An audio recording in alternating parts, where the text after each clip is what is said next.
Welcome back to GAMEpoch. I'm MystikDan, and this is the series where I play through the history of video games, playing the most important games that have come out in order of release, starting with Super Mario Bros. And the Nintendo. And now I'm playing Zelda, and I just died, so I started back all the way here. But the thing about this game, you don't really lose anything for dying. It just keeps a tally on the title screen of how many times you've died, which is a bummer. It's like a haha, this is how many times you sucked. As a permanent reminder on this file of your failures. But you keep your stock of everything, your arrows, your bombs, your rupees. Well, no arrows in this game. Actually, the bow uses rupees to fire off arrows. The arrows are like a one-time purchase, and then to shoot, you just spend a rupee. Really strange choice on their part to do it that way, but I don't know. That's just what it was. Come on. Freaking... I am really sloppy in this playthrough. This spot eluded me for a very, very long time, but in here is an extra heart. Take anyone you want. A potion that heals you twice, or a heart that permanently increases your life. It's really not a choice. You'd be stupid to not get the heart. So that's that for that area. I still gotta go find a couple more hearts. Ow, gosh! I should really probably go get that shield, even though that's not what's hurting me. Again, this game, just like Donkey Kong and Super Mario Bros., which were both hugely successful and major classics. This game was designed by Shigeru Miyamoto. It was led by him. I think it was even directed by him. I don't know if he directed this one. Most of the Zelda games have been directed by Eiji Aonuma, who is fantastic. He's produced... Miyamoto has produced all of these. And generally designed them. And it's common knowledge at this point among gamers that he designed this game based on his childhood, where he would like to explore in the forested area near his home and, you know, walk into caves and wander into the unknown. And he wanted to capture the sense of wonder and exploration and maybe even a little bit, you know, fear of not knowing what was to come and wondering, am I going to run into some kind of wild animal or get lost, or will I find something hidden, something wondrous. And so that feeling of being young and exploring the world around you and going into unknown places and, you know, not knowing what you're going to find, the wonder of exploration and the unknown. That was what he wanted to capture with this, and turn it into something kind of magical and a little more real. I think he nailed it. I think this is a perfect encapsulation of that. It's open world, it's very, you know, one-to-one realistic movements, all live action and stuff. I think it's very special. And because it's so open-ended, with, like, where you can go and what you can do, that makes it feel very, free. Which also more realistically matches reality because, you know, you're not going to be in real life limited to just whatever is available to you because of the story with artificial boundaries. You know, there might be some physical things blocking you until you find ways around it, but you'll get around those one way or another, and maybe you can figure out ways to get past them. And, you know, it's just based on your determination. A little Undertale reference there. I've been playing the crap out of Undertale. Sorry, I just had to get that out there. I adore that game with all of my heart. Anyway, back to this game. Oh, look, I'm here. This traps you. Going down, you can't leave. Going to the right, where I just came from, you know, well, the previous room, can't leave. You can only leave going to the left. Or heading up over and over and over and over again, like 5 times. And then it takes you to a new location, which is actually one of the temples. It's like Temple 5 or something like that. You can go in the waterfall, by the way, and this lady sells you information. Pay me and I'll talk. But I don't want to talk to her. I know more than she has to offer, and I need all the money I can get. Because I gotta buy a shield, and arrows and blue ring, which is actually armor. Got him! Alright, so this... Master using it and you can have this. It's such bad translation. I just grab it, jab in the butt, he disappears, and... Well... Just be in the fire. Bye. This is now... it does twice as much damage as I used to do. So that's awesome. This is going to make things a lot nicer. Now, the trick to that is you cannot pick that up until you have at least 5 hearts, which you either will not get until you've beaten a couple dungeons, or found hearts on the overworld. So, you know, obviously I was able to use my previously obtained knowledge of this game to grab those. But yeah, it'll make the first few dungeons a whole lot easier. If I'm really diligent, I'm not gonna do it. There's another sword upgrade. I think it's the magic sword. I think this is the white sword, and the stronger sword after this is the magic sword. I'm not sure exactly what's supposed to make it magic, but you know, it is what it is. So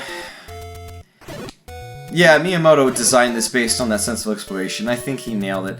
And the freedom of exploration and choosing where you can go and when, and the real sense of really not knowing what's to come, and the fact that, you know, at any time you could either find the next appropriate dungeon that you should be in where, oh, this is about right for what I can expect and what my skill level is and my experience with this whole thing. Or you could walk in and, holy crap, it's Dungeon 8, and everything's gonna kill me, I don't know what's going on, you know. That totally... It's almost like a helpless feeling of just the whim of whatever you discover, and allowing you to kind of let it come as it comes is really... Like, it's a mixed bag. I think there's something special to that feeling of freedom and exploration, but at the same time, it's also like a... I feel lost, and I don't know where to go, and I'm not sure what I'm supposed to be doing, and I don't like this feeling. So, unfortunately, I think that, for the more casual gamer, it was more that feeling of worrying about being lost and not knowing where to go that pervaded and prevented a lot of people from getting too far in this game. I will get a heart. I just found another secret that I knew about. Just 2 right along this little stretch. Very important stretch of road. And so, unfortunately, all the rest of the games in this series kind of lost that sense of total freedom and exploration and wonder. And we didn't really see that again in Nintendo games, like ever, after, you know, Super Metroid. And, I mean, look at... Super Metroid has really stood the test of time as one of the best games ever made. That is a puffy cloud. Meet the old man at the grave. This is actually a lady telling me to find the guy who's going to give me the magic sword. Which, you know, if you find her and then you wander into the graveyard later, that gives you a clue like, oh, well, I guess there's a man here, but then you don't see a cave anywhere, so you're like, oh, well, where is he? And then it makes you wonder what you need to do, and then you'll eventually find him, and you'll see me do that later. Oh yeah, so this is why I went to that guy on the peak at the northern end of Hyrule. You give her this by using it, and now you can buy medicine. So I'm not going to need this anytime soon, so I'm going to save my rupees for more needed purchases. I still need to get arrows, meat. Well, eventually I'll need meat, but I'm just going to get them anyway. And especially the most expensive thing, the blue ring, which is going to double my defense, and I hate losing being green, because green's my favorite color, and I've always just loved that, but I absolutely love being able to take more hits. It's so nice that I don't have to worry about that. If I mess up, I'm not going to be in as much trouble. So right up here is, hey, a fairy fountain, and you come up to her and she heals you fully. But if you come over here, you'll come to another fairy fountain, but there's no fairy. So that makes you wonder, why isn't there a fairy here? interesting. You can maybe burn bushes or bomb walls, and you don't find anything. So you'll be like, well, I have no idea what's going on here. So maybe I'll figure it out later. And eventually you'll, you know, maybe even forget about it. But then you'll find a clue later that'll tell you something that will make you go, oh! Okay, I think I know what to do. But honestly, that level of dedication was not going to be had by most players. I think that was probably the thought process of what the game designers were going for. So I'm over here, I might as well... Oh, no, I'm not going to do that, because I can't get it. This is actually the Lost Woods in this game. Yes, the Lost Woods went all the way back to the first game. And unfortunately, I can't hold more than 8 bombs, so all these bombs I'm getting are wasted. But yeah, if you don't head to the right, you'll be stuck in there forever, unless you go through the right pattern. A pattern which I don't think this game ever tells you what it is. Oops! I did not mean to do that. Push the wrong button.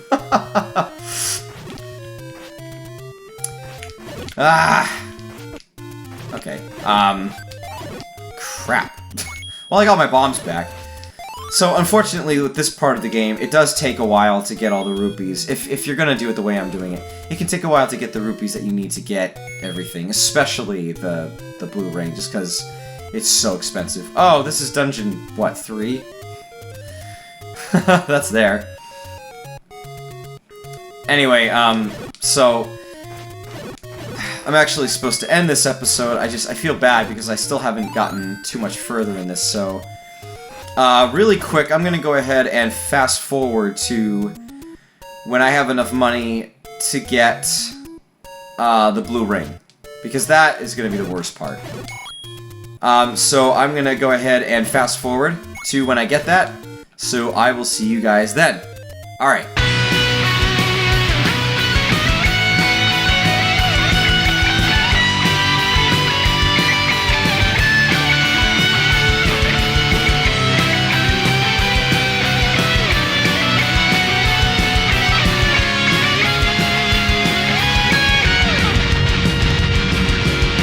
By the way, really quick, I want to show this. This is here. Don't know if you knew that or not, anyone who's played this before, but wanted to show this, and it's just, some more free rupees. And, well, bam, 30. So, okay. Fast forwarding again.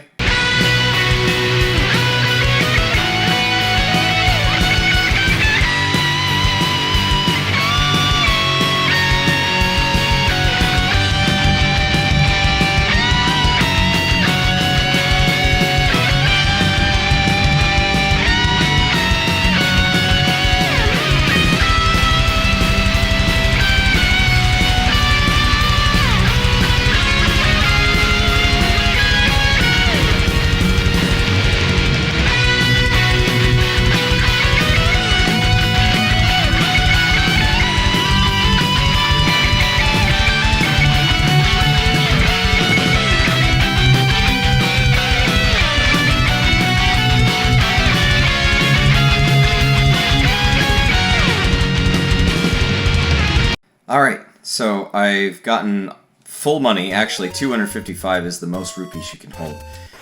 And that number, you'll actually see a lot, especially in older games, because that was the highest number that could be represented by a byte in programming. Just the way that the whole, you know, the bitwise, bit operations and stuff like that, it's easier to explain if you understand programming. But anyway, so this is a secret little shop. Boy, this is really expensive! The price that I'm making you pay for the thing, I could give you at pretty much whatever price I wanted, since I don't really have much of a market. Anyway, 5 less than the max, so I'm gonna grab that, I'm gonna turn blue. And I'm blue, dubba-dee-dubba-die. I now take twice as many hits, which is awesome. Also, that shop there is the cheaper place to get meat. The other place I can get it is it sells for 100, and I am going to need that for a later dungeon, but not for now. So anyway, I wanted to show you that. At this point now, I'm going to go ahead and get to the first dungeon. So I will see you guys in the next episode. Thanks for checking into GAMEpoch. This is MystikDan signing out. Bye.